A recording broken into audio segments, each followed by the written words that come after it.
palagay, pagkat ang puso ko'y nalulumbay.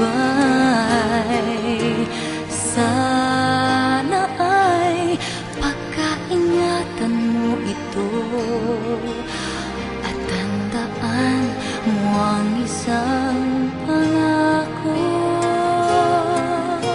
Pangako, hindi kita iiwan.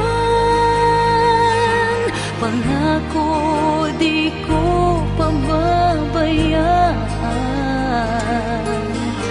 Pangako, hindi ka na mag-iisa.